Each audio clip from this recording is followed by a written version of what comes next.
Buenos días a todos.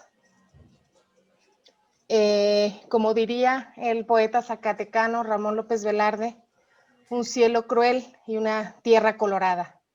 Como crueles son las penas de aquel que en tormento aguarda a ser oído por el que le ve, por el que atento disipa fallido las penas de su alma. Buenos días a todos quienes nos acompañan en la mesa 21, agresión y violencia, estudios clínicos. Es un honor, pero sobre todo un gusto presentar a tres compañeros zacatecanos con quienes nos hemos acompañado en distintas actividades académicas y profesionales del ámbito de la psicoterapia psicoanalítica desde hace ya varios años. Ellos participan en este congreso representando al Instituto de Formación e Intervención Psicológica de Zacatecas y son Leocadio Martínez Alarcón, Jezabel Hernández Leiva y Berta Daniluz Coronado. El maestro Leocadio, conocido como maestro porque es docente de la Unidad Académica de Psicología, voy a platicar, va a ser quien nos va a presentar primero su trabajo, su ponencia. El maestro Leocadio Martínez Alarcón es doctor en Fundamentos y Desarrollos Psicoanalíticos por la Universidad Complutense de Madrid. Es docente e investigador en la Unidad Académica de Psicología de la Universidad Autónoma de Zacatecas y es director del Instituto de Formación e Intervención Psicológica, también aquí en Zacatecas. El día de hoy, Leo, como también le conocemos los amigos y los colegas, nos presenta su trabajo titulado El padre y la sexualidad en la clínica psicoanalítica freudiana. Bienvenidos a todos. Leo, puedes, por favor, comenzar. Gracias, Liliana, por esta presentación. Y gracias a UNPAC por permitirme exponer mis ideas sobre Freud, la construcción del padre y la clínica psicoanalítica. Bueno, voy a empezar comentando que el tema del padre atravesó toda la obra freudiana. Freud estaba atravesado por el padre, digámoslo así, por el tema del padre, pero también es cierto que el padre atraviesa la existencia de los humanos como un ente que está desde el inicio y hasta el término de la vida. En la obra freudiana podemos encontrar el tema del padre desde los inicios, desde 1896, en las cartas dirigidas a Flies que sobre el tema y la clínica que él iba desarrollando trata. Terminó el tema del padre con la última gran obra de Freud, que fue escrita entre 1934 y 1938, se llama Moisés y la religión monoteísta. Es cierto que en todo este transcurso de tiempo, el padre fue tomando distintas modalidades, distintas formas de explicación. También es verdad que Freud, al ser atravesado por el padre, tuvo, como yo creo que todos los humanos tenemos, la necesidad de la presencia de esta figura. En su formación académica, teórica, el primer padre que apareció fue Charcot, con quien por la diferencia de edad, por ser el gran maestro, como él siempre lo nombró, mantuvo una relación de gran admiración, de gran aprecio por él. La segunda gran figura fue Breuer, con quien estaban más cercanos en edad y con quien terminó en una relación difícil, en una relación en donde Freud acabó despreciando a Breuer, y todo porque Breuer no lo reconoció como al hijo predilecto, digámoslo así. Después de Breuer vino un gran amigo, en donde estaban, digamos, en igualdad de condiciones, Flies, el gran amigo Flies, a quien le confesó muchas de las cosas, muchas de sus vivencias, sobre las construcciones teóricas, clínicas, metodológicas que fue desarrollando. Al final, Freud fue el gran padre, el padre del psicoanálisis. No solo el psicoanálisis, sino del pensamiento contemporáneo. Los pensamientos de sus tiempos, y que entendemos que el psicoanálisis no se circunscribe solo a esa gran escuela que él construyó, sino que cuestionó todo el pensamiento occidental. Podemos encontrar dos tipos de construcciones sobre el padre en Freud. Uno, el que está dirigido a la clínica psicoanalítica, al análisis psicoanalítico estrictamente. Y el otro que podemos considerar como los escritos antropológicos. Voy a hablar en esta ocasión solamente del padre en la clínica psicoanalítica. Dejaremos fuera, me gustaría mucho incluirlo, pero obviamente el tiempo es muy corto y el trabajo está diseñado así. Sin embargo, mencionar los escritos antropológicos, Psicología de las masas y análisis del yo, Tótem y tabú, El porvenir de una ilusión, y este que ya he mencionado, Moisés y la relación monoteísta. ¿Cómo empieza la construcción freudiana sobre el padre y su relación con la clínica psicoanalítica? En 1896, a finales de ese año, el 6 de diciembre, escribe en una carta a Flies y le dice que es el padre de la histérica. Sabemos que la histeria es la enfermedad por excelencia con la cual inició el trabajo psicoanalítico desde Charcot y luego con Freud. El padre de la histérica habría sido quien sedujo durante la infancia a la hija, y esto es lo que ha provocado la enfermedad. Esto ocurre en 1896, diciembre de 1896, y para septiembre de 1897, Freud va a plantear también en otra carta a Flies que él ya no cree más en su histérica. Curioso, este gran cambio tiene una gran significación. Aún en los tiempos actuales seguimos discutiendo estos grandes temas. El tema del trauma, el padre seductor, y el tema de la sexualidad infantil. Lo que nos cuentan nuestros pacientes tiene que ver con que realmente hayan ocurrido las cosas de las que hablan. ¿Fue un trauma vivido o es un proceso construido por las fantasías empujadas por la sexualidad infantil? Para llegar a este cambio de concepción en Freud, tendríamos que pensar, por un lado, obviamente, en qué cosas fue construyendo Freud, qué cosas nuevas fue descubriendo en sus casos y qué pasó en su vida. Sí, esto último ha sido abordado por algunos autores, aunque luego sí queda un poco fuera de foco, digamos, de análisis sobre la construcción freudiana. ¿Qué había ocurrido con Freud y su padre? Freud siempre habló de sí mismo. Si bien las cosas más íntimas las confesó a Flies, durante su obra fue hablando de sí mismo. Por ejemplo, Freud confesó que él tenía un recuerdo terrible. A los 4 años, él hizo pipí en la habitación donde estaban su madre y su padre.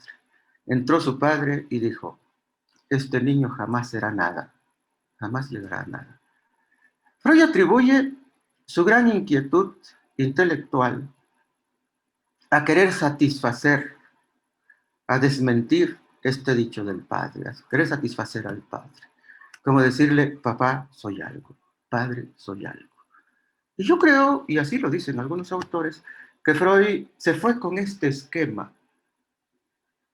Satisfizo a Charcot, si así podemos decirlo, pero no pudo con Breuer. Breuer, cuando le presentó una de sus obras sobre la sexualidad en la histeria, Breuer lo ignoró. En esta carta a Flies, estoy hablando de 1897, Freud dice lo siguiente: después la sorpresa de que en todos los casos el padre hubiera de ser inculpado como perverso, sin excluir a mi propio padre. Freud está hablando del padre perverso. Cuando Freud habla del padre seductor, está hablando de eso. Está hablando del padre perverso. Curiosamente, el padre tiene esa doble función, una doble función en Freud. Y en el psicoanálisis, y quizá en el desarrollo de la vida humana. El padre, por un lado, es un padre deseante, pero por otro lado, es quien debe imponer la ley. Todos sabemos de la concepción del aparato psíquico, el superyo, que deriva de la imagen del padre. ¿Sí? El padre tiene esa doble función, pero es muy duro. Seguramente para Freud fue difícil, obviamente, en términos teóricos, ideológicos, y hay que reconocer el contexto social en el cual desarrolló su planteamiento, muy difícil introducir una imagen así del padre. Algunos autores, por ejemplo Rodríguez, afirma que Freud busca, por un lado, reivindicar al padre. Después de hablar de un padre perverso, hay que reivindicarlo. En 1896, Freud, en La herencia y la etiología de las neurosis, una de sus primeras obras, escribe lo siguiente.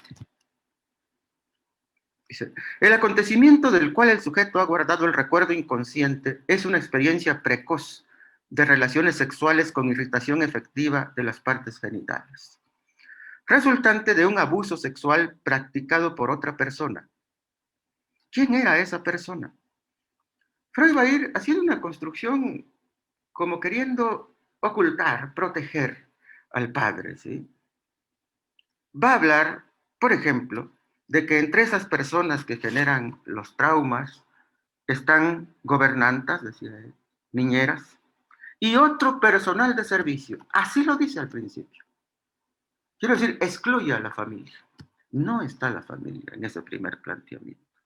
Mucho menos está el padre, ¿sí? Sin embargo, en ese mismo año va a decir lo siguiente. La histeria se me insinúa cada vez más como consecuencia de una perversión del seductor. ¿Sí? En los adultos había una perversión que hacía que se sedujera a la niña, que ahora Freud atendía como adulta, como una histérica. Y agrega lo siguiente, y la herencia, cada vez más como seducción del padre. Estamos hablando de 1896. El padre empieza a aparecer.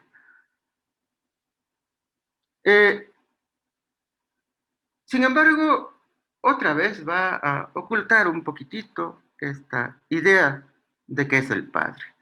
Paréceme cierto que esos niños están expuestos a ataques sexuales mucho más a menudo de lo que uno supondría.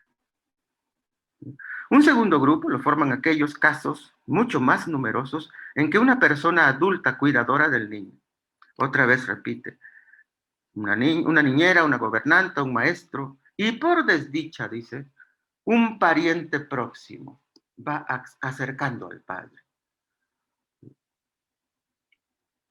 Él no desmintió esto, jamás se refirió al padre como tal hasta 1994.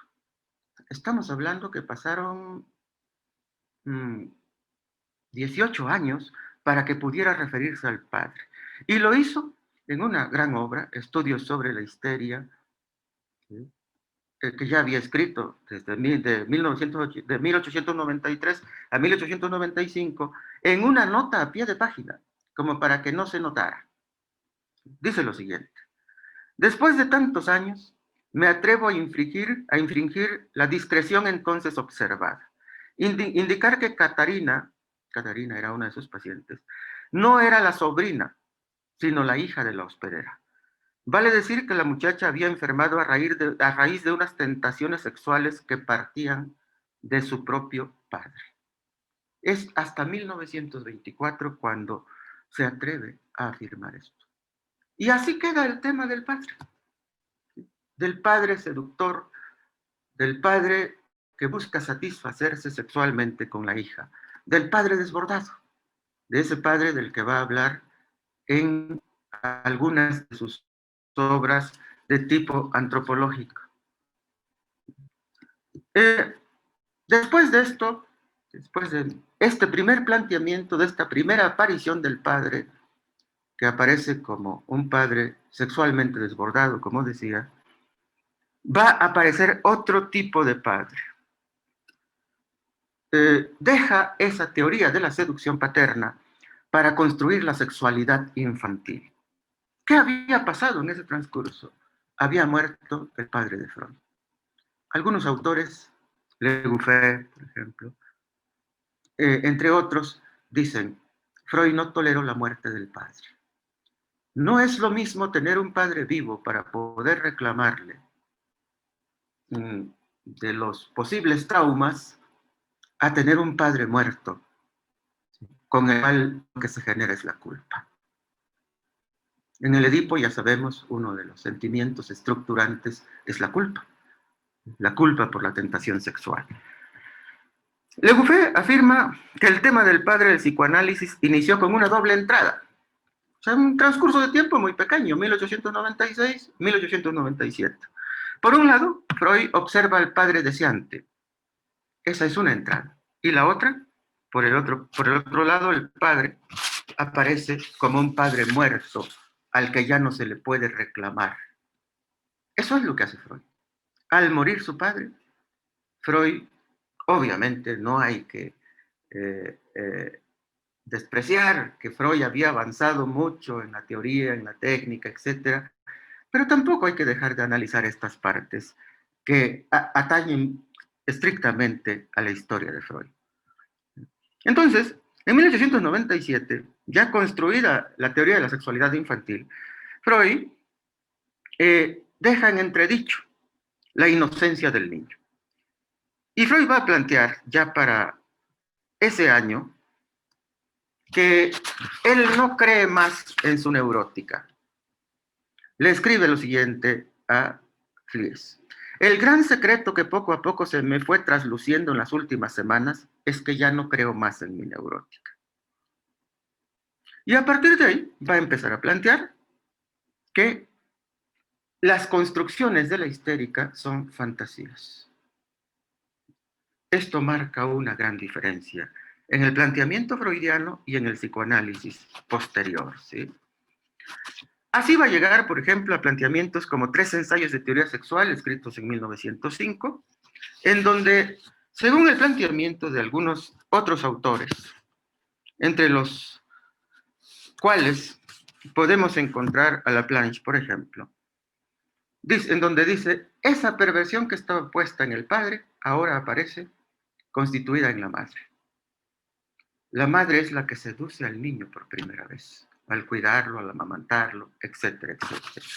Y el niño va a constituirse como un ente perverso polimorfo.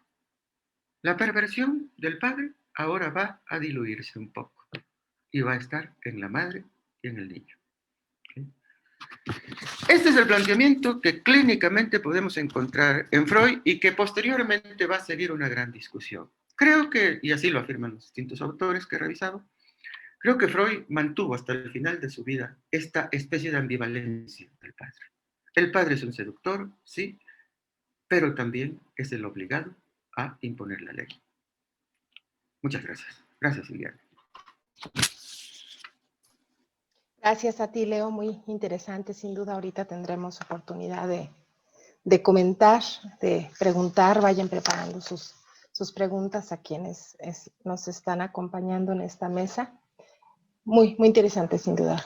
Leo, muchas gracias.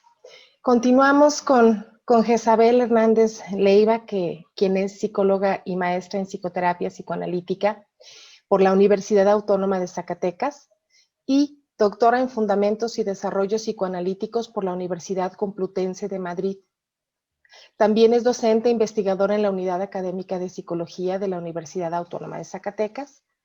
La doctora Jezabel nos presentará su trabajo Análisis de la violencia feminicida en Zacatecas, el vínculo con el agresor. Adelante, Gesa, por favor. Gracias, Ileana. Buenos días a todos. Bueno, este trabajo, no sé si pudieran proyectar la presentación. Ok, este trabajo tiene como principal objetivo analizar esta problemática del feminicidio, que como sabemos, bueno, es algo que se encuentra lamentablemente en todo nuestro país, y en específico, bueno, analizar qué sucede en los casos de Zacatecas, un poco desde la mirada que podemos tener desde la psicoterapia psicoanalítica, desde el psicoanálisis, para tratar de entender un poco esta problemática que nos aqueja. Y sobre todo, bueno, en el sentido de que el tipo de feminicidio que más se realiza aquí en Zacatecas es el que se denomina íntimo. Entonces, bueno, este análisis irá orientado precisamente hacia aquello que tiene que ver con el feminicidio íntimo. ¿Le pueden pasar a la siguiente? Este feminicidio íntimo, como su nombre lo dice, es llevado a cabo por una persona que tenía un vínculo cercano con la víctima, que como decíamos es el más común aquí en el estado de Zacatecas. También está como muy caracterizado por esta situación del silencio. El silencio podríamos pensarlo como en dos sentidos. Por un lado, las dificultades que se tuvieron que llevar para que finalmente se emitiera la alerta de género en nuestro estado, que fue una lucha muy fuerte por parte de los grupos feministas, porque había una resistencia muy fuerte en las autoridades para reconocer que era un número alarmante de feminicidios que se estaban realizando. Entonces podríamos entender como el silencio del Estado en ese sentido, ¿no? El no darle voz a esto que estaba sucediendo, y por otro lado pensar un poco en el silencio desde lo que ocurre desde las familias, ¿no? Pensando en que si es un feminicidio íntimo, y ahorita vamos a ver, bueno, la mayoría de estos son llevados a cabo por parejas sentimentales o familiares, estamos hablando de que hay algo que se gesta dentro de la estructura familiar y a lo cual es difícil darle voz, ¿no? O simbolizarlo y ponerle palabras. Ese sería como el sentido de este doble silencio que se vive en relación al fenómeno, y que esto obviamente lleva hacia la normalización, ¿no? El no hablar del fenómeno tal cual está sucediendo, tanto por parte de autoridades como por parte de la estructura familiar, nos va llevando a esta situación de, en tanto no se simboliza, entonces se convierte en algo normalizado dentro de nuestra sociedad, y tendremos que poner especial atención en esta situación de la violencia de género. ¿Le pueden pasar, por favor? Si pensamos en este asunto, decíamos, de la violencia de género como una parte fundamental de este silencio en el cual se han dejado muchos de los casos de feminicidio, tendríamos también que pensar cómo este término de feminicidio ha sufrido también una lucha para que fuera reconocido como tal, ¿no? Una lucha muy, muy grande de muchos años para que finalmente se pudiera utilizar este término, y utilizar el término feminicidio tiene que ver con resignificar la muerte violenta de muchas mujeres desde una perspectiva de género, es decir, reconocer que no son homicidios comunes como otros o como se realizan en otras condiciones, sino que están matizados por esta situación de la violencia de género, y para poner de manifiesto que no son hechos aislados, ¿no? O sea, que fue luchar contra esta idea de que tenía que ver con el crimen pasional y, bueno, las relaciones ahí turbulentas de pareja y demás, sino que esto es atribuible precisamente a causas estructurales, es decir, a la sumisión en la que la sociedad patriarcal sitúa a las mujeres como colectivo subordinado. Bueno, esta es una cita de Laurenzo Copello de 2012, donde hace un recorrido histórico respecto de la lucha para que se reconociera el término, y no es solo el reconocimiento del término, sino el reconocimiento de la existencia de un fenómeno que nos atañe a las mujeres. ¿Le pueden pasar, por favor?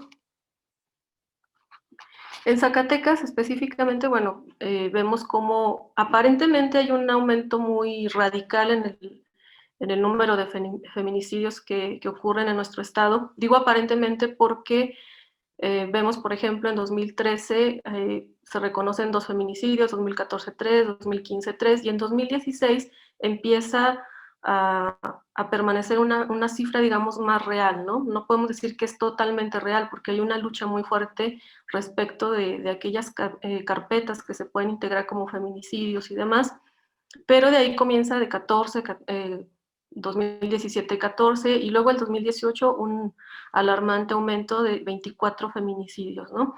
Este aumento en el 2016 no es algo, pudiéramos decir, como casual, ¿no? Sino que obedece a que en el 2016, o es hasta en el 2016, que en Zacatecas se puede reconocer en el Código Penal cuáles circunstancias obedecen precisamente a la categorización como feminicidio, ¿no? De los homicidios. Entonces, esto quiere decir que anteriormente también existían estos feminicidios, pero que no eran catalogados como tal, pero sin embargo, bueno, podemos pensar que a partir de 2016 se empieza a visibilizar un poco más este fenómeno y se le empieza a dar nombre a este tipo de asesinatos, pues, ¿no? La siguiente, por favor. Y específicamente, bueno, lo que tiene que ver con estos feminicidios, que decíamos la mayoría son íntimos porque hay una relación de la víctima con el agresor.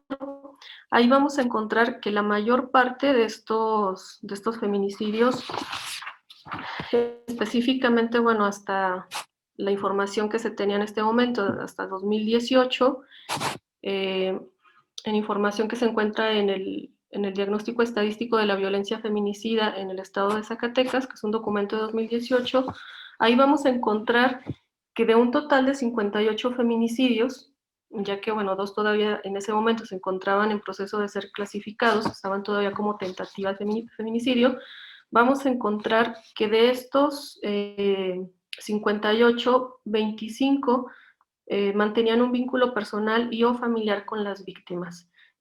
Se identificó que 12 de ellos eran cónyuges o parejas sentimentales de la víctima.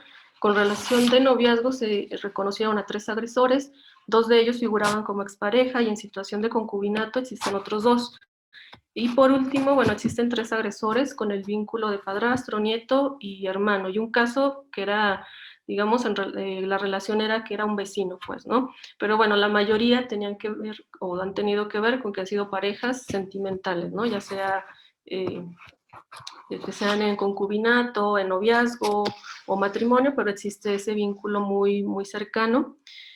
Y bueno, esto es lo que nos hace reflexionar respecto de esta relación que guarda la víctima con el agresor y que es algo alarmante, pues, ¿no? Porque es un número elevado de feminicidios y que en la mayoría se observa este tipo de relación y que por lo tanto nos hace pensar en lo difícil que es nombrar este fenómeno, tanto en sí mismo el fenómeno del feminicidio, pero incluso el poder nombrar la situación tal como ocurre, ¿no? O sea, que no es un feminicidio ya, sino que es un feminicidio que está siendo realizado por una persona muy, muy cercana a la víctima y generalmente forma parte de la estructura familiar. Esto es algo que en los medios raramente se pone de manifiesto, pues, ¿no? O sea, se habla de que hay un homicidio de una mujer, pero no se resalta el hecho del vínculo emocional que existe y que pertenece a la estructura familiar. Y esto nos hace pensar, o bueno, reflexionar respecto de cómo algo no se nombra para que pase desapercibido, ¿no? Como para no poner el énfasis en esta situación y cómo de esta manera se trata de no dimensionar su gravedad, ¿no? Es como entenderlos o cómo se trata todavía de entenderlos como situaciones aisladas, como si existiera una explicación única para cada caso y se omiten todas estas cuestiones estructurales que tienen que ver con la familia, en particular con la estructura familiar y con las estructuras de autoridad que existen en nuestra sociedad. Bueno, desde este punto de vista es que pensamos que puede existir la posibilidad de pensar el fenómeno precisamente desde la crisis que ocurre desde la propia familia y desde cómo desde nuestro lugar podemos pensar en modelos preventivos de este tipo de situaciones. La siguiente, por favor. Desde este punto de vista tenemos que pensar en la relación que existe entre este fenómeno de los feminicidios íntimos y la violencia intrafamiliar, pues, ¿no? O sea, cómo la familia pasa de ser un lugar tradicionalmente considerado como de protección para el sujeto y cómo pasa a pensarse como uno de los lugares más peligrosos para aquellos sujetos que son vulnerables, ¿no? Y sabemos que los más vulnerables dentro de una familia son las mujeres y los niños, aquellos que pueden ser objeto de agresión y de sometimiento. Y cómo, bueno, pues todo esto tiene que ver, decíamos, con cómo no se habla de la violencia intrafamiliar, ¿no? Este silencio respecto de lo que culturalmente se considera en relación a que las cosas que ocurren en la familia se deben de resolver dentro de la familia, ¿no? Lo difícil que es confesar, hablar de que existe una situación de violencia al interior de la familia, y que todo esto nos lleva a una crisis, a pensar en esta crisis estructural de la familia. La siguiente, por favor. Bueno, esto es lo que tendríamos que pensar en el sentido de la labor preventiva que probablemente podemos nosotros realizar desde nuestro campo, pensar en cómo no es solamente atender un fenómeno que ya está realizado y las consecuencias que esto supone, sino pensar en aquellas posibles causas para tratar de que esto no se repita, ¿no? Para darle voz, para darle sentido a lo que está sucediendo, y desde ese punto de vista tendríamos que pensar en este incremento de la violencia intrafamiliar, de cómo decíamos históricamente ha sido innombrable la violencia intrafamiliar, y que gracias a la lucha de grupos feministas tenemos ahora la oportunidad de darle un nombre, de empezar a visibilizar este fenómeno de la violencia. Y que, bueno, pues en este sentido, bueno, la cuestión de visibilizar la violencia se trata de desocultar un mito. Nosotros sabemos que los mitos suponen romper con largas tradiciones y significaciones sociales, ¿no? O sea, el mito tiene como función realizar una construcción social alrededor de un hecho intolerable, es decir, el mito encubre una situación intolerable que sucede. Y como bueno, numerosos mitos que han rodeado la violencia hacia la mujer han facilitado precisamente la invisibilización del problema como tal. Entonces, bueno, ese creo que es uno de los principales trabajos a realizar. En primer lugar, en primer momento, poder visibilizar la violencia intrafamiliar, y de ahí ir hacia esta otra cuestión de cómo lamentablemente nuestro Estado desencadena en estos casos de feminicidio. La siguiente, por favor.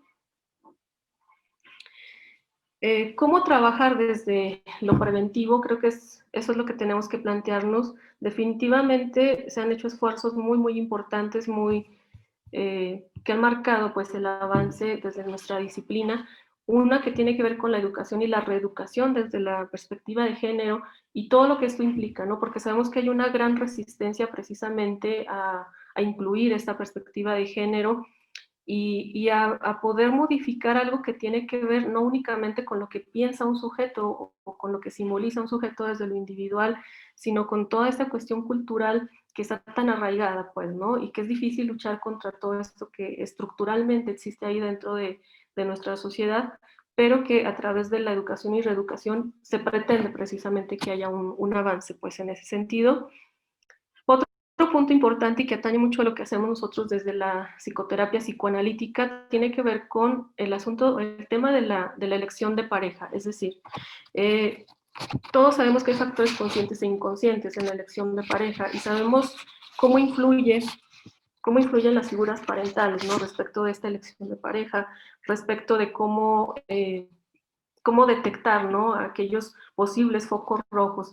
En ese sentido entendemos que puede haber una educación y reeducación precisamente, pero también un análisis de las funciones parentales, y sobre todo, bueno, hay que tratar de entender, lejos de que sea una situación moralista, ¿no? Más allá de eso, es entender la influencia que tienen los padres en tanto el peligro al cual se pueden exponer sus hijas en la elección de pareja. Desde este punto de vista entendemos que hay una importancia fundamental de la figura y la función paterna en la cultura en general, y en particular respecto de la estructuración psíquica de la hija y respecto de la elección de pareja. Entonces, es en ese sentido que tenemos que reflexionar este fenómeno desde la estructura familiar, no solamente desde lo social, la estructura familiar, las funciones parentales, y asumir esta crisis en la que vive tanto la sociedad, pero particularmente la estructura familiar. Desde ahí proponer estas medidas preventivas.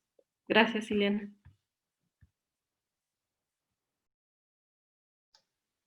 Muchas gracias, Gesa, también.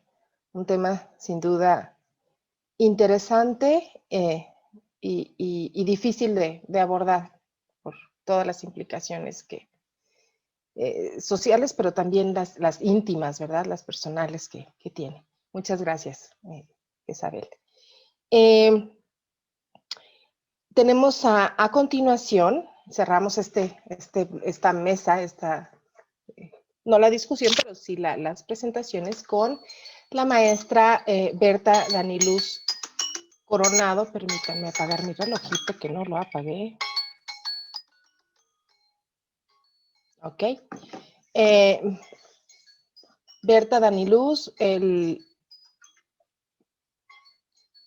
Coronado, quien es psicóloga clínica y maestra en psicoterapia psicoanalítica por la Universidad Autónoma de Zacatecas, y quien el día de hoy comparte con nosotros su trabajo titulado Función de la mascota en pacientes con fallas parentales durante la infancia.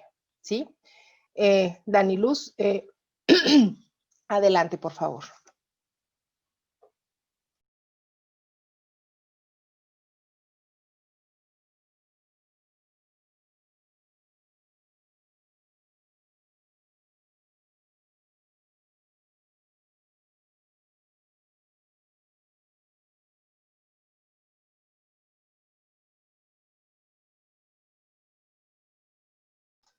Daniluz, ¿abres tu micrófono, por favor? Listo. Bueno, les voy a compartir un poco sobre la investigación que es sobre la función de la mascota en pacientes con faltas parentales durante la infancia. Siguiente, por favor. Desde el momento del nacimiento, el ser humano necesita del contacto con los otros para poder desarrollarse. Todo niño termina por sentir, pensar y actuar de un modo. Todo esto es a partir de la interacción de los padres o cuidadores, quienes dotan al niño de herramientas psíquicas para adaptarse al mundo en el que se desenvuelve. Pero, ¿qué pasa cuando los propios padres no proporcionan al niño de dichas herramientas afectivas? Actualmente, el nivel socioeconómico y ritmo de vida del ser humano es apresurado en comparación de otras épocas. Partimos de la Segunda Guerra Mundial y del ingreso de la mujer a la planta productiva. La familia ha cambiado de manera radical su estructura y su dinámica.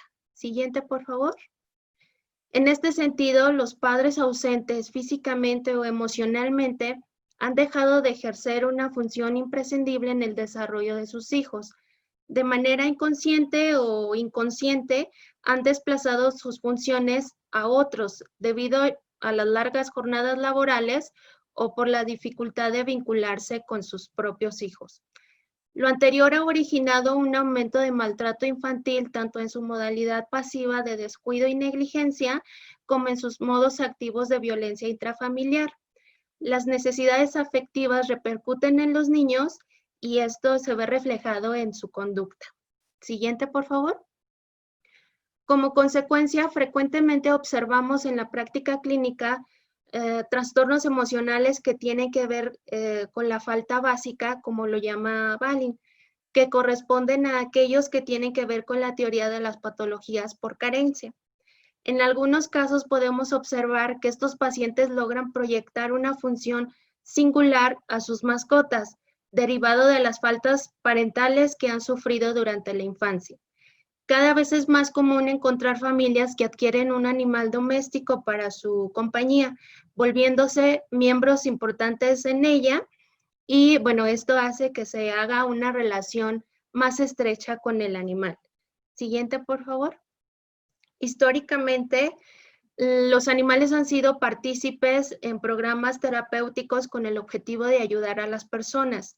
La terapia asistida con animales se ha implementado desde hace años en diferentes instituciones gubernamentales dentro de diversos programas de atención.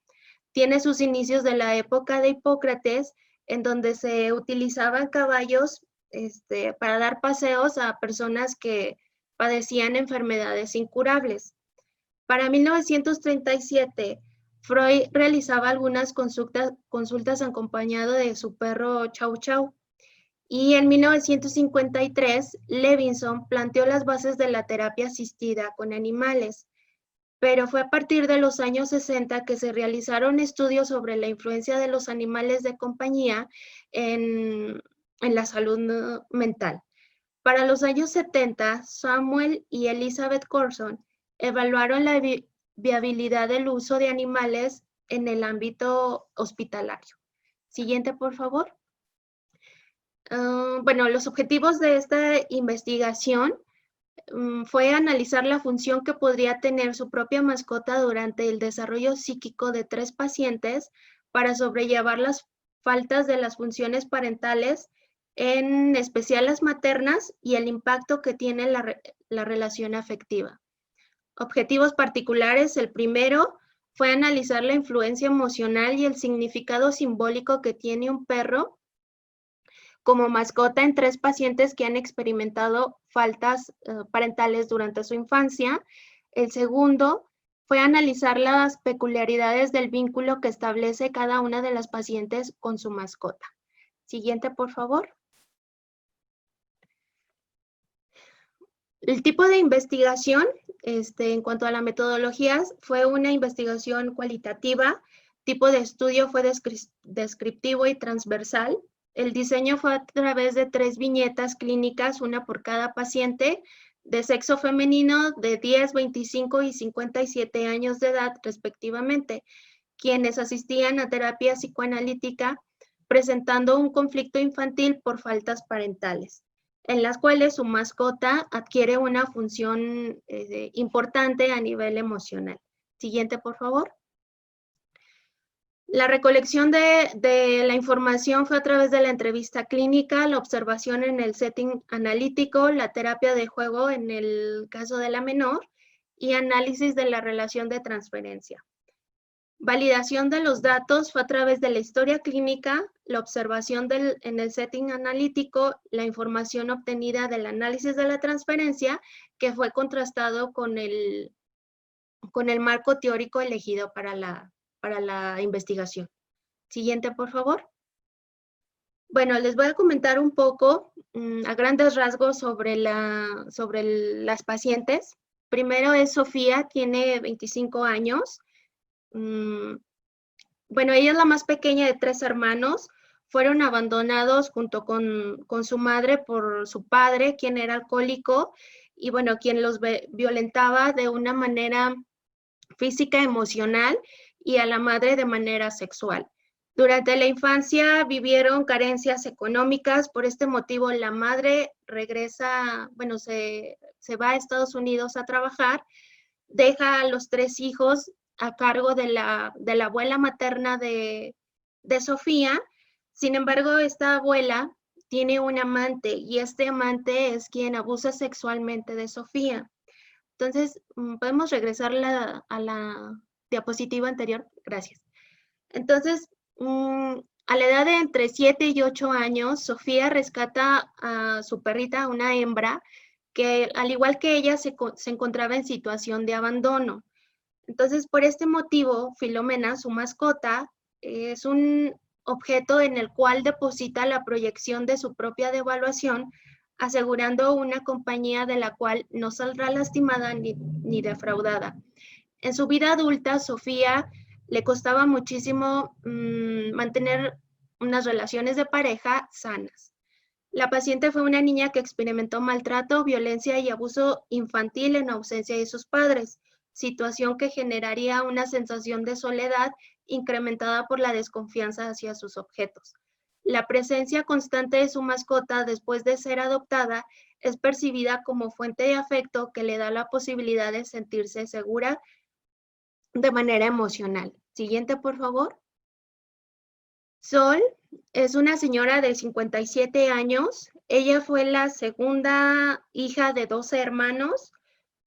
También por carencias económicas, su padre se va a trabajar a Estados Unidos, pero ella refiere que su padre regresaba, agredía físicamente a la esposa, y bueno, ella dice que nada más venía, hacía su alboroto, embarazaba a la madre y nuevamente se iba.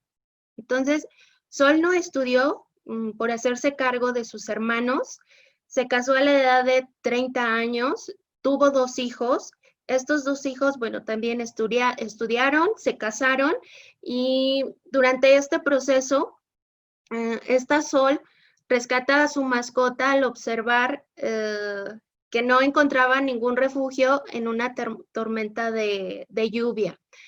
Entonces, para ella, sus mascotas adquieren una función singular de sentir objetos como, bueno, sus hermanos o esposos, de sustituir objetos, perdón, de los cuales la paciente siempre se ha hecho cargo. Ahora, al no tener la posibilidad de hacerlo, coloca a sus mascotas en este lugar para poder cuidarlos.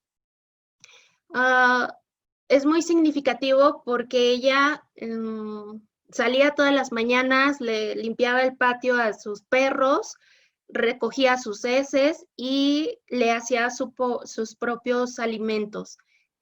Siguiente, por favor. Y bueno, ella es Natasha, es una pequeña de 10 años, nació en Estados Unidos. Cuando era un bebé, sus padres se divorcian por el motivo de que el padre las violentaba físicamente. Entonces Natasha y su madre se regresan a México, no vuelve a saber nada de su padre, pierde totalmente la comunicación, también vive en carencias económicas.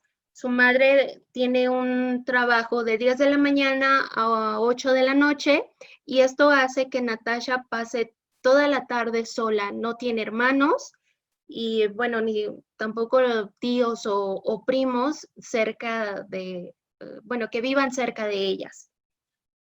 Y bueno, Natasha tenía problemas muy particulares en la escuela, no hacía sus tareas, no hacía caso a los maestros, no seguía reglas, realizaba pequeños hurtos a sus compañeros y por estos motivos pues no tenía tampoco amigos.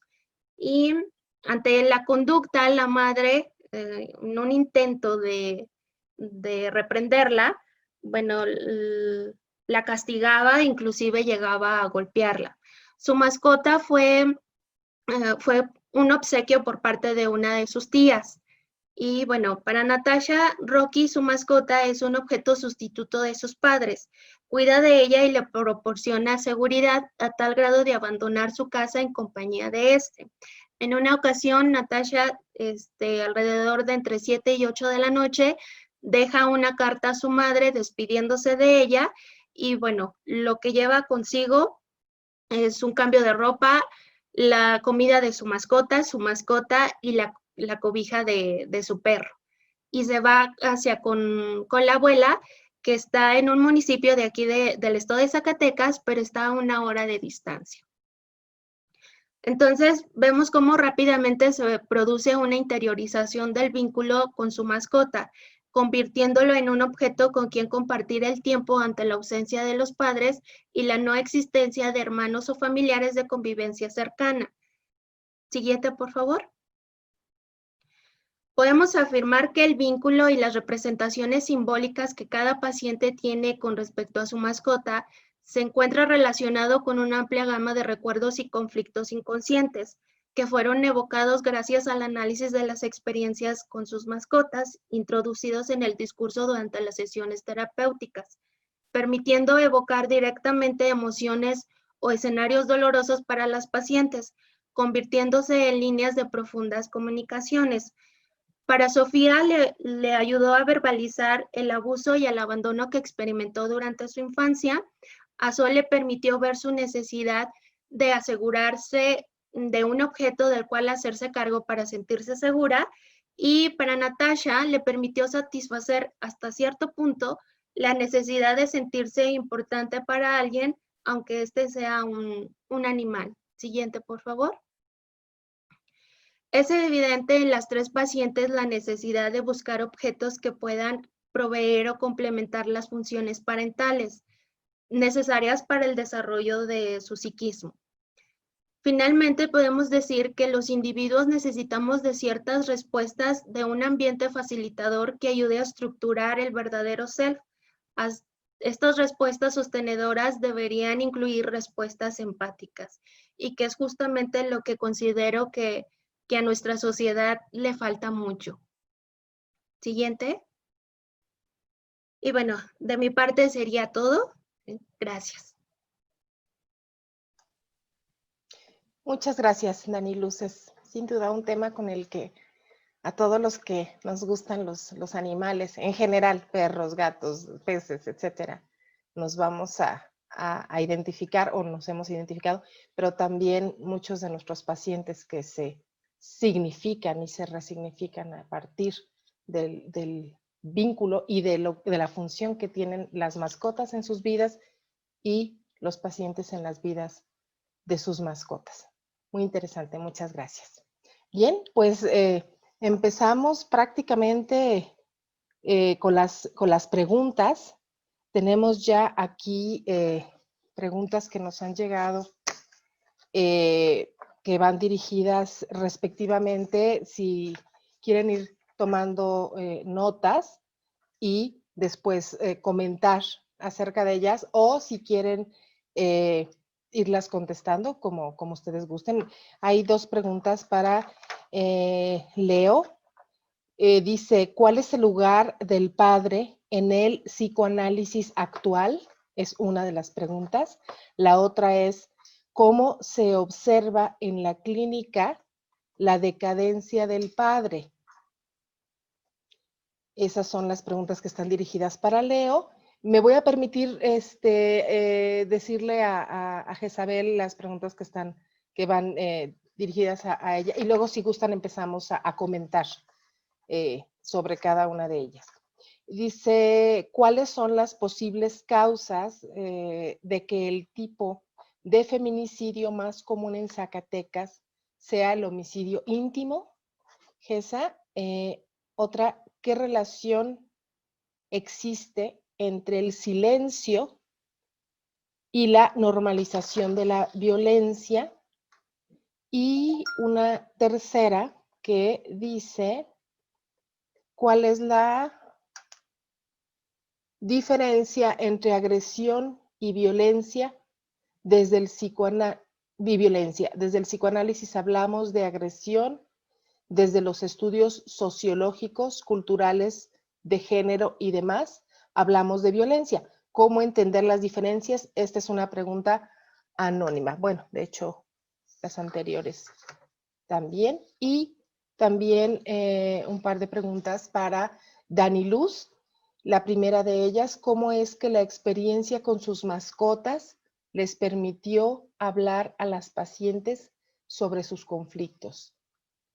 ¿Sí? Y hay otra pregunta que dice, ¿se les permitió a las mascotas de las pacientes el acceso al consultorio?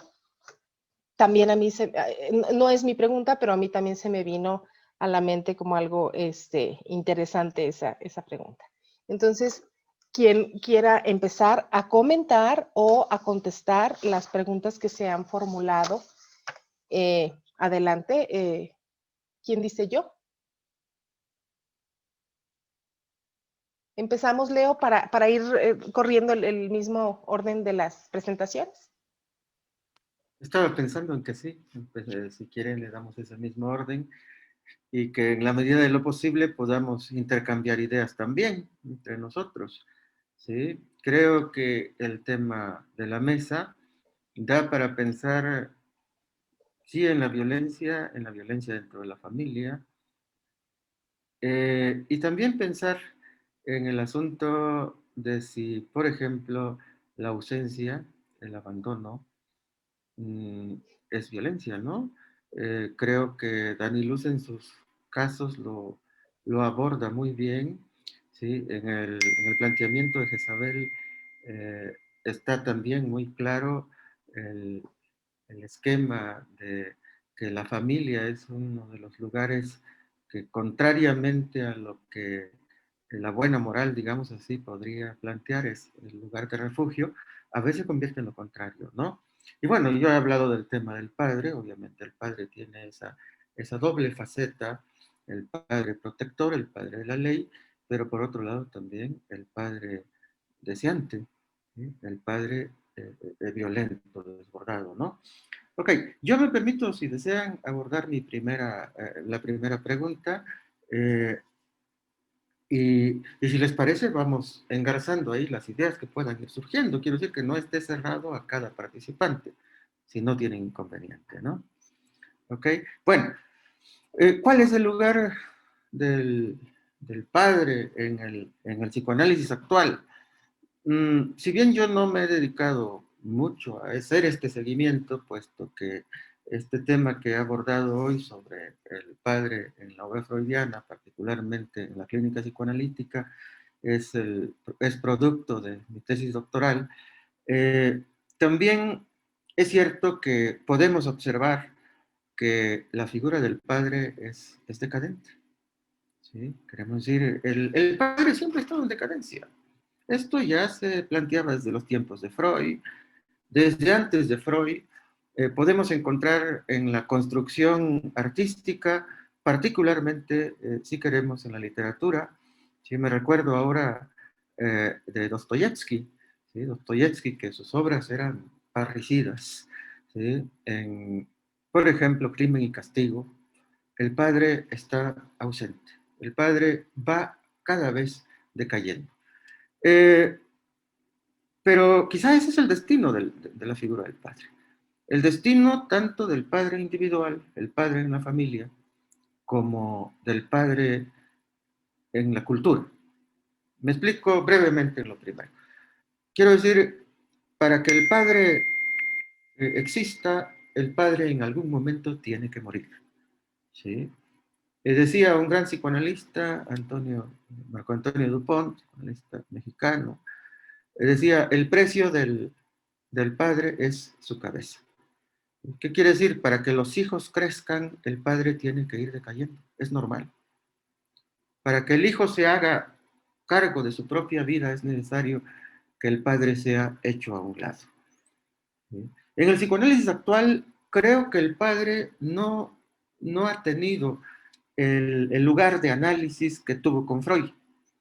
Si bien podemos encontrar algunos autores, por ejemplo, Michel Thor, este psicoanalista francés, que hizo algunos análisis muy interesantes al respecto de la imagen del padre en las instituciones actuales, por ejemplo, en el gobierno, en la iglesia, etc. Y las fallas del padre.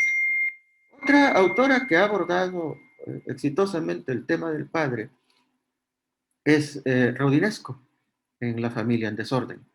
¿Sí? En Rodinesco podemos encontrar perfectamente retratada esa imagen del padre en decadencia. Pero no debe sorprendernos tampoco, o sea, creo que siempre hay que referirse a Freud, porque Freud es el clásico, digamos, en esto.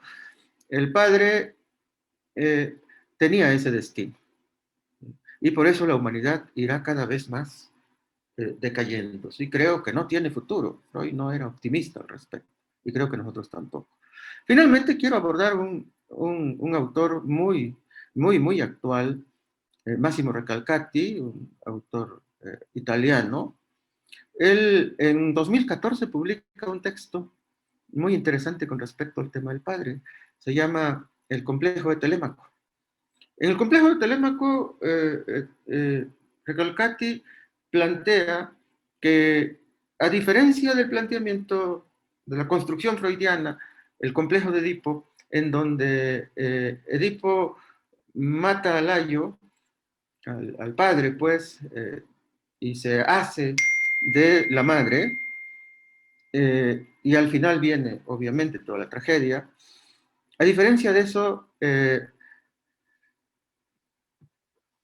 Recalcati va a plantear la presencia o la necesidad de la presencia de un padre a través de el texto de Ulises.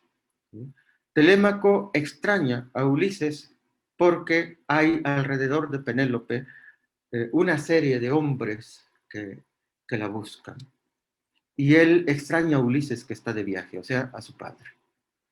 Recalcati va a decir, finalmente, en la actualidad estamos en eso. Hay una añoranza del padre. Falta el padre. ¿Sí? Y lo va a plantear que ese padre falta en la escuela, falta en la familia. ¿Qué quiere decir? Los padres han acabado siendo amigos de los hijos. Eso, curiosamente, en el esquema social actual, puede verse como muy bien, ¿sí? Pero Recalcati lo cuestiona, dice, ¿hasta dónde los padres pueden ser amigos de los hijos? ¿No se diluye la capacidad de la ley? ¿No hay eh, como esa ruptura, digamos así, de la norma? Esos son cuestionamientos muy importantes de Recalcati, ¿sí? Y aborda muchos otros fenómenos, ¿sí? El fenómeno, por ejemplo, de la corrupción, el fenómeno del engaño, el fenómeno de la delincuencia, etcétera, etcétera, ¿sí? Los hijos están desbordados, ¿sí? Creo que los hijos están desbordados. ¿Sí? Esto obviamente entrará quizá en un poco de cuestionamiento con el tema que planteaba Jezabel, ¿sí? Los feminicidios y todo eso, ¿sí? Habría que revisarlo con mucho cuidado. Creo que explicar no es justificar, ¿sí? O sea, quiero decir, obviamente estará la otra figura del padre que ha planteado Isabel, que ha planteado eh, Dani Luz, ¿sí? ¿Okay? Bueno, eso tendría yo que responder a esa pregunta. A propósito, Leo, gracias por tu respuesta. Hay justamente una pregunta, nos acaba de llegar, también anónima, que mezcla, de alguna manera vincula los dos temas. ¿Qué relevancia es, anónima, sí les dije, ¿verdad? ¿Qué relevancia tiene en la actualidad la teoría de la seducción del padre como fantasía a la luz del aumento del feminicidio? ¿A quién le gustaría, bueno, esta es una pregunta que nos acaba de llegar, pueden contestarla ustedes o seguimos comentando como se habían planteado el orden de las preguntas? Bueno, igual me tocaba a mí, igual si quieres abordo yo Ok, desde mi punto de vista la pregunta, ya luego Leo si quiere retomarla. por supuesto, adelante. Me parece muy, muy interesante la pregunta, o sea, justo por lo que estamos viviendo al interior del psicoanálisis y esta importancia que se le está dando ahora precisamente a lo real, pues, ¿no? Dentro de la historia, dentro de las relaciones que han establecido nuestros pacientes y cómo es retomar de alguna manera dentro de la teoría de la neurosis y de la enfermedad la importancia no solamente de la fantasía, sino de la realidad. Y creo que la realidad se nos impone cada vez más como algo muy, muy crudo y como algo que escuchamos en las historias de nuestros pacientes, no solo, no únicamente como desde lo que fantasearon, ¿no? Sino de lo que vivieron en sus entornos familiares y cómo está justamente establecido o atravesado por la cuestión real. O sea, creo que no podemos ignorar que la estructura familiar en general ahorita se encuentra en una crisis muy, muy profunda y que mucho tiene que ver con por un lado, esto que comentaba Dani Luz, ¿no? Respecto de sus pacientes, o sea, son carencias en las figuras parentales y son carencias no únicamente afectivas, son carencias reales, o sea, de presencia, de funciones. Y por otro lado, bueno, también lo que comenta Leo respecto de la decadencia del padre. Eh, Podríamos hablar, o sea, no solo es como la figura, es la función del padre dentro de la cultura, dentro de la sociedad y dentro de la familia, esa presencia que si bien es un padre agresivo, en el sentido de que es el que detenta la ley, el que impone el orden dentro de la estructura familiar y social, no necesariamente es un padre violento, ¿no? Y lo que vivimos, o sea, pensando específicamente en todo este tema del feminicidio, pues son estructuras violentas, patriarcales en general, ¿no? Entonces, donde lo real se impone, no es únicamente una cuestión desde la fantasía, sino cómo dentro de la estructura familiar se han traspasado estos límites, ¿no? De aquello que se necesita dentro de la estructura para poner orden a través de la agresión, porque sabemos que los límites se tienen que poner a través de la agresión, lo cual no implica que sean violentos, ¿no? Y bueno, aquí retomo un poco esta pregunta que también estaba antes, respecto de por qué desde el psicoanálisis, estudios de género y antropología se habla de violencia y no de agresión. O sea, justo porque la diferencia es que la agresión tiene que ver con un instinto. O sea, todos los animales, incluidos los humanos, tenemos este instinto de conservación y tenemos este instinto de reaccionar para defendernos a través de la agresión. Es algo natural, podríamos decir, algo innato al ser humano, y sin embargo, la violencia es producto de una construcción social y cultural, en donde sí hay una intención de lastimar. La agresión no va encaminada como esta situación de lastimar. Si pensamos específicamente en el entorno familiar y los límites que se le ponen a los hijos, pensando esto que decía Leo, ¿no? Que menciona Recalcati, hasta qué punto los padres pueden ser amigos de sus hijos, ¿no? O sea, eso es borrar los límites que existen dentro del sistema familiar y que es indispensable que exista esta delimitación entre el subsistema parental, el subsistema fraterno, es algo indispensable en la estructura, y cómo en esta idea de hay que ser buena onda y vamos a ser amigos de los hijos, se van borrando esos límites, y en el ánimo en muchas ocasiones también como de ejercer una parentalidad distinta, ¿no? Porque venimos la gran mayoría de una estructura familiar donde la agresión ha sido algo fundamental, y la violencia, ¿no? La educación a través de la violencia, y que ahora nos planteamos ser distintos, no lastimar, pero también en ese no lastimar, dentro de la estructura familiar y las funciones parentales, creo que se ha excedido en este sentido de borrar estos límites entre figuras de autoridad, figuras fraternas, ¿no? Dentro de la familia, y ahí vemos que es indispensable poner esos límites, y es necesario ejercer la agresión respecto de mantener un orden dentro de la familia, dentro de la sociedad. Y si hablamos de violencia ya es otra cosa, ¿no? Porque ahí es utilizar esa fuerza o ese lugar que puede tener, si pensamos específicamente en el padre, ¿no? Utilizar ese lugar que tiene el padre, pero con una finalidad de lastimar, de destruir. Y por eso, bueno, hablamos de que la violencia tiene que ver con una construcción social y cultural. Esa ya no es innata. Lo que es innato es la agresión, y eso es necesario, es indispensable en nuestro desarrollo, pues, ¿no? Entonces creo que sí está muy, muy vinculado este asunto de cómo aumentan los feminicidios. Creo que habría que también señalar que tenemos distintos tipos de feminicidio, ¿no? En Zacatecas, uno es el particular, este del que hablamos, el íntimo, pero si pensamos en otros estados, son otros tipos de feminicidio que obedecen a otras circunstancias, no únicamente como acá, que tiene que ver con la violencia intrafamiliar, la estructura familiar, sino que en otras latitudes tiene que ver con delincuencia organizada, con otro tipo de situaciones aún más complejas, pero específicamente pensando aquí en nuestro entorno, ¿por qué tantos feminicidios íntimos aquí en nuestro estado? Sí tendríamos que pensar específicamente en el asunto de la violencia intrafamiliar y el silencio que rodea todo este fenómeno, ¿no? La dificultad para nombrar el fenómeno, para simbolizarlo y por lo tanto para visibilizarlo. Yo creo que es como desde ahí el punto. Creo que estos tres temas de los que hablamos hoy, bueno, y que le pusimos este nombre a la mesa sobre estudios clínicos de la violencia, hacen referencia a cómo desde el consultorio nosotros escuchamos todos estos fenómenos desde un punto de vista muy peculiar, ¿no? Porque aunque estemos ahí en el consultorio escuchando pacientes, sabemos los efectos de todos estos fenómenos, de la crisis que sufre la familia, de la crisis de la figura paterna, de la crisis de las funciones parentales. Son temas que escuchamos de manera recurrente, y si pensamos específicamente en el tema de feminicidios, quienes atendemos pacientes mujeres, sabemos los efectos que ha tenido tanto la alerta de género en nuestro estado como el hecho de que haya feminicidios. Cada que hay un feminicidio hay una ola de paranoia, podríamos pensar, ¿no? Dentro de nuestras pacientes mujeres, y es algo que hay que revisar no solo desde lo que ocurre en lo social, sino esto cómo va a trascender hacia su persona, hacia su propia estructura familiar, sus relaciones con las figuras masculinas. Creo que es un tema como muy, muy recurrente en nuestra consulta, ¿no? La violencia en general en nuestro estado.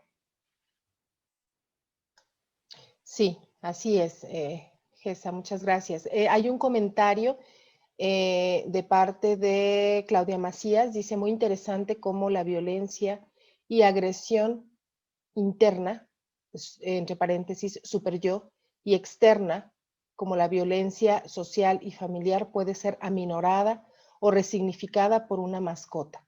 Muchas felicidades a la mesa. Otro comentario de Erika Tagle, temas muy interesantes y muy bien expuestos. Muchas gracias por sus presentaciones. Un último, esta ya la había leído, que fue la pregunta que combinaba los dos temas, el de la seducción del padre con el aumento del feminicidio. Podríamos entonces, Dani Luz, pedirte que dieras respuesta a las preguntas que se te plantean, que tienen el objetivo de de disipar dudas acerca de tu presentación. Claro que sí. Antes, me gustaría hacer un comentario. Creo que estamos ante un panorama muy desalentador, porque creo que a nivel mundial la violencia es algo que, pues a fin de cuentas, a todos nos envuelve. Y creo que tenemos mucho trabajo y la manera, pues, en cómo restar esta violencia, pues es mucho en nuestro trabajo, ¿no? Esto lo que decía la maestra Jezabel en la parte de la reeducación, en parte de la prevención, y creo que mucho de nuestro trabajo es darle forma o darle pues sí, una forma a esta violencia a partir de la palabra. ¿No? Y bueno, dando una respuesta a estas preguntas, bueno, la primera, si mal no recuerdo, es si los animales se introdujeron al consultorio. Bueno, con estas 3 pacientes, no, todo fue a partir del discurso, de lo que ellas pues traían a sesiones. Es algo muy significativo porque Sofía, ella no podía hablar de sí misma. Entonces, lo que siempre traía a sesión era que su perrita se había enfermado, que había salido a pasear con su perrita. Entonces, desde ahí fui que empecé a hacer esta parte del análisis. Dije, bueno, pues, ¿qué pasa con Filomena?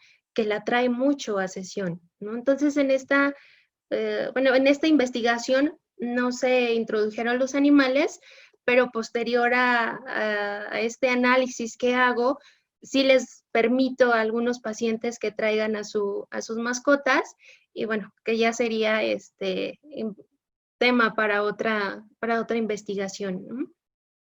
Y con respecto a la segunda pregunta, bueno, Gutiérrez y sus colaboradores señala que el significado de la mascota es a partir, o se hace a partir de 3 elementos, que tiene que ver con la edad, con las expectativas de la mascota y con la historia de interacción. Es por esto que yo les mencionaba de cómo es que ellas adquieren su mascota o cómo es que su mascota llega a sus vidas, porque es muy significativo. Yo de manera personal añado una cuarta que tiene que ver con la historia de las mismas pacientes, que si se fijan, según el vínculo o la parte simbólica en la que ellas depositan a sus mascotas, tiene mucho que ver con su historia personal. Entonces, es a partir de estos 4 elementos que contribuyen a hacer el vínculo y a enfatizar ciertas representaciones simbólicas, ¿no? Y como les decía, en Sofía fue algo que le ayudó muchísimo para hablar de sí misma. Ella decía, durante toda su vida y ya en sesión tuvo ciertas pérdidas muy significativas, entre ellas la muerte de su mascota, y al principio era un dolor que ella no podía ponerle palabra. Entonces, con el trabajo terapéutico, su mascota fallece y bueno, fallece en un punto muy importante de la terapia en el que ella verbaliza que ya está lista para soportar esta pérdida. Y bueno, pues también con eso trabajamos todas las pérdidas anteriores que tuvo en su vida. Gracias, Daniluz. Entonces, lo que acabas de decir ahorita es, de estas 3 pacientes que atendiste, una de ellas, estando en la terapia, en el transcurso del tratamiento, es que muere su mascota. Sí. Digo, Okay. para Sofía, digo, su mascota la rescató desde que tenía, digo, entre 7 u 8 años más o menos. Digo, y pues los perros tienen una vida más corta que nosotros como humanos. Entonces, sí se dio un periodo, ella se vivió muy angustiada cuando pues, le empezaron a decir que ya iba a presentar más problemas, que requería cierto tratamiento.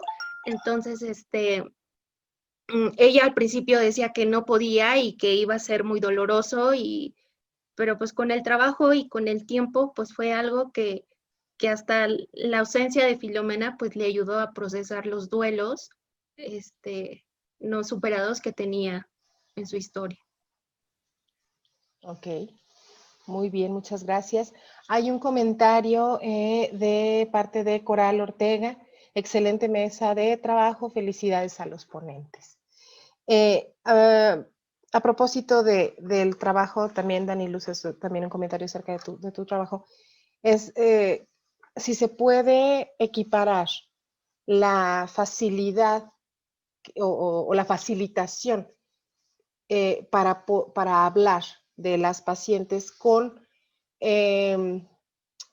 los juguetes, por ejemplo, con los niños. Cuando se trabaja con niños ya sabemos que para el niño es difícil y es amenazante hablar de sí mismo. Entonces proyectan el juguete y entonces habla del juguete o habla a través de sus dibujos o de sus creaciones con plastilina, etc.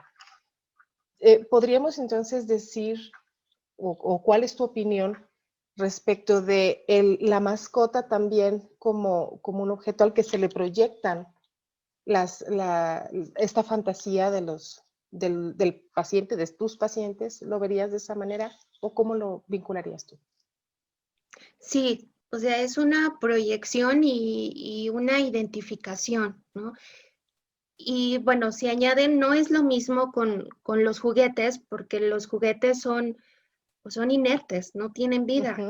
Pero un animal, bueno, las mascotas, digo, ya en exclusivamente los perros, sí tienen una reacción ante, pues, ante lo que están viendo.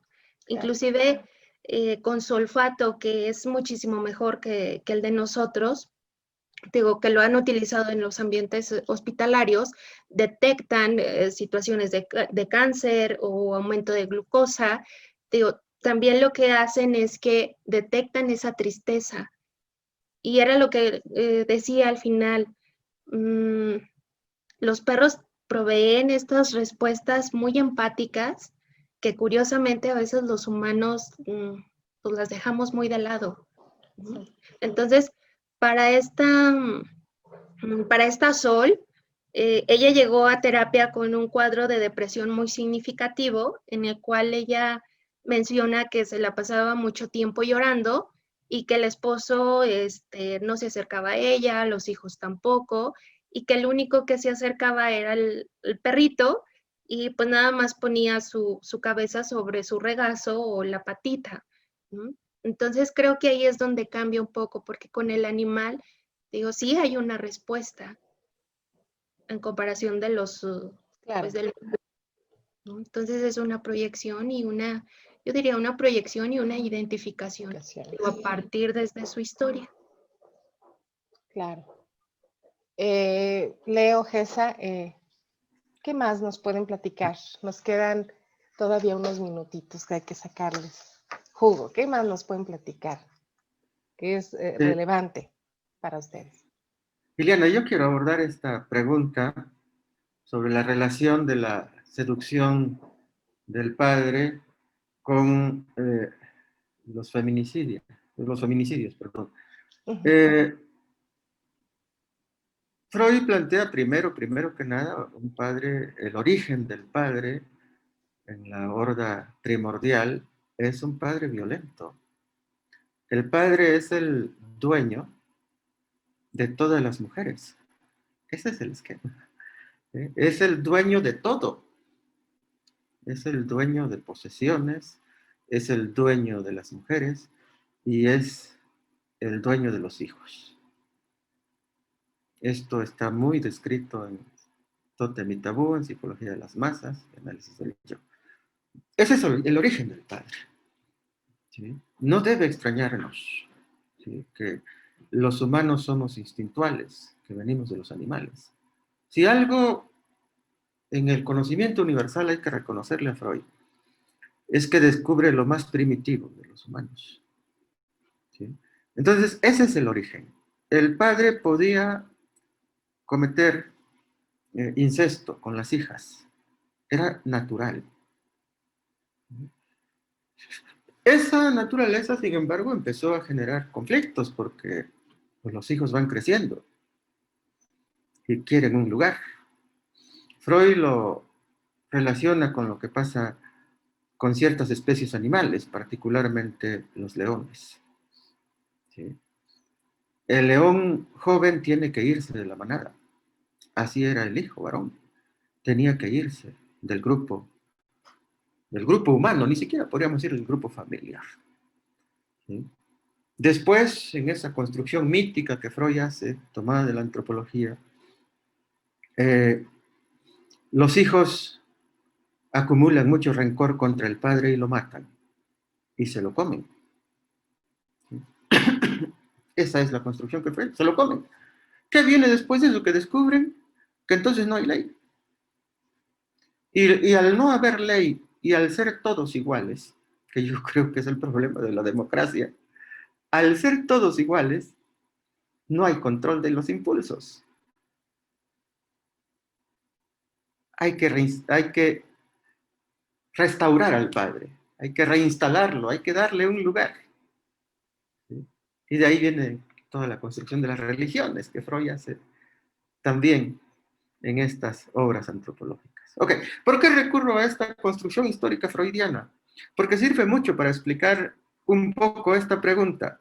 ¿Ha desaparecido ese padre? No, no. Freud lo sabía.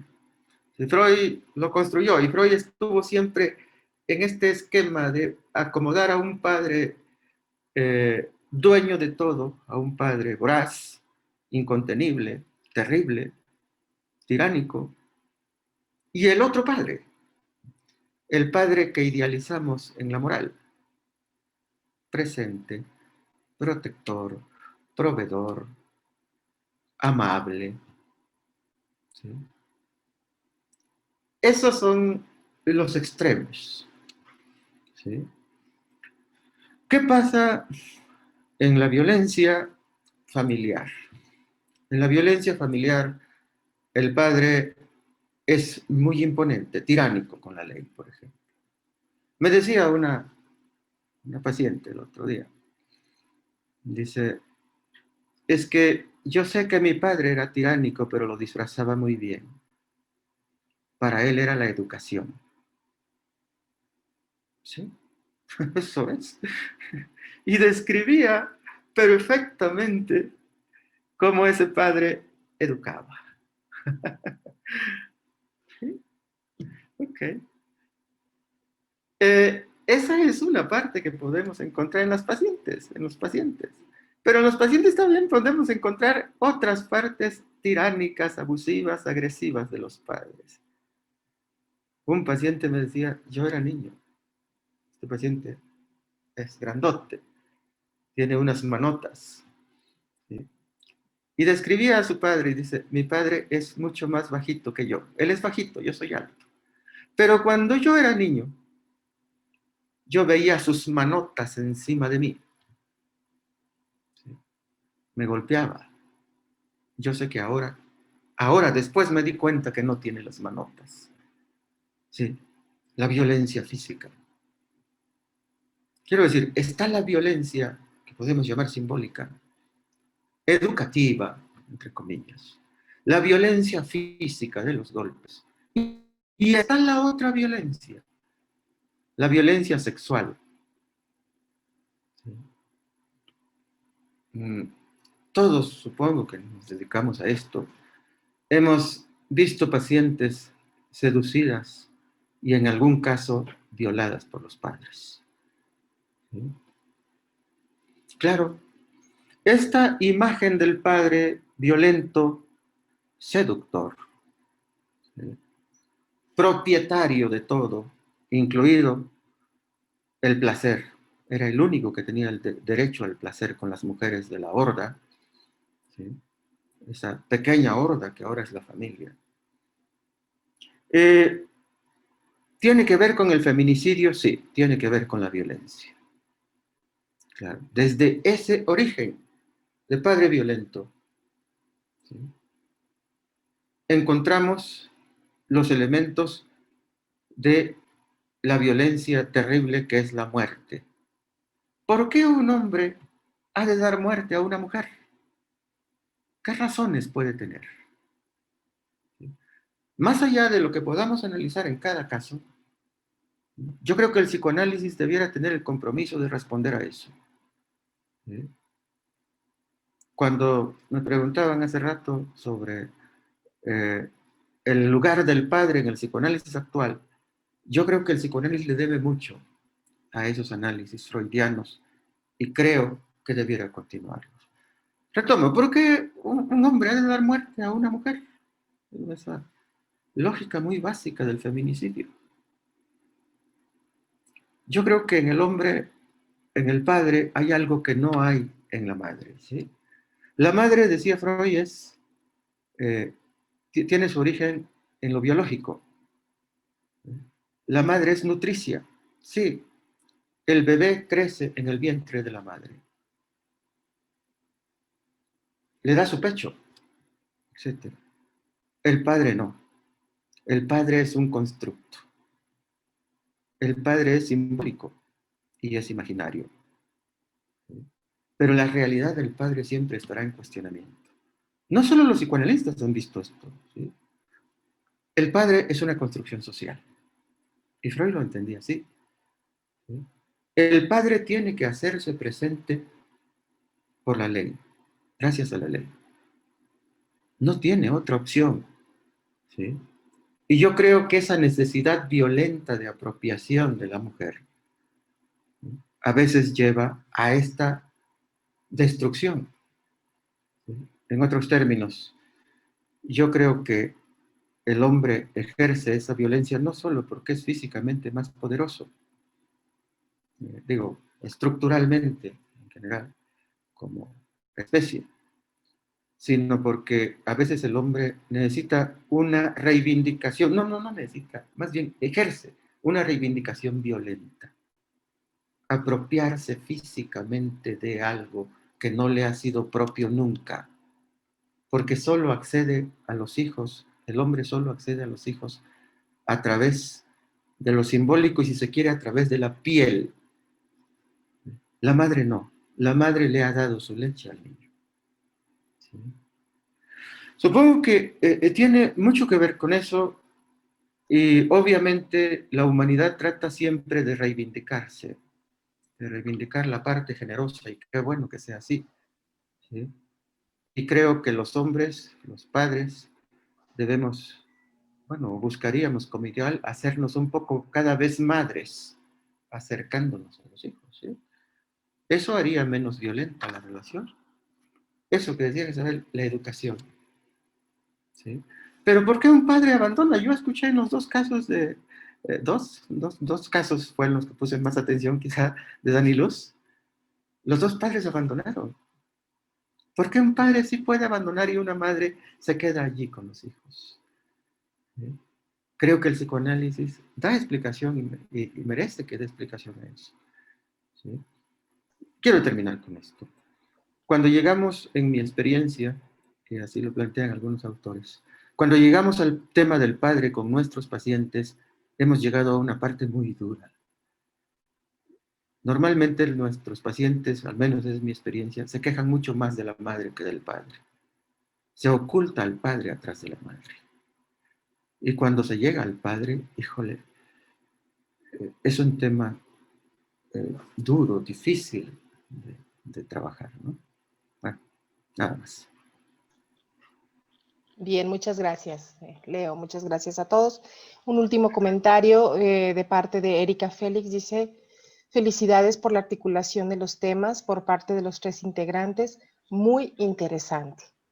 Entonces, bueno, estamos justo en tiempo. Sabemos que también el tiempo es inclemente como el padre, ¿verdad? Y hay que seguir a su ritmo. Estamos justo en tiempo terminando. Muchas gracias por sus participaciones, a todos por sus preguntas, por sus comentarios. Desde luego, AMPAC por formarnos, por ayudarnos, orientarnos y por darnos siempre una brújula precisa que nos ayuda en nuestro desempeño cotidiano como psicoterapeutas, como psicoanalistas, como seres humanos, como madres, como padres, como todo, como seres humanos integrales. Muchas gracias y bonito día. Gracias. Gracias, Diana. Adiós, bye. Gracias.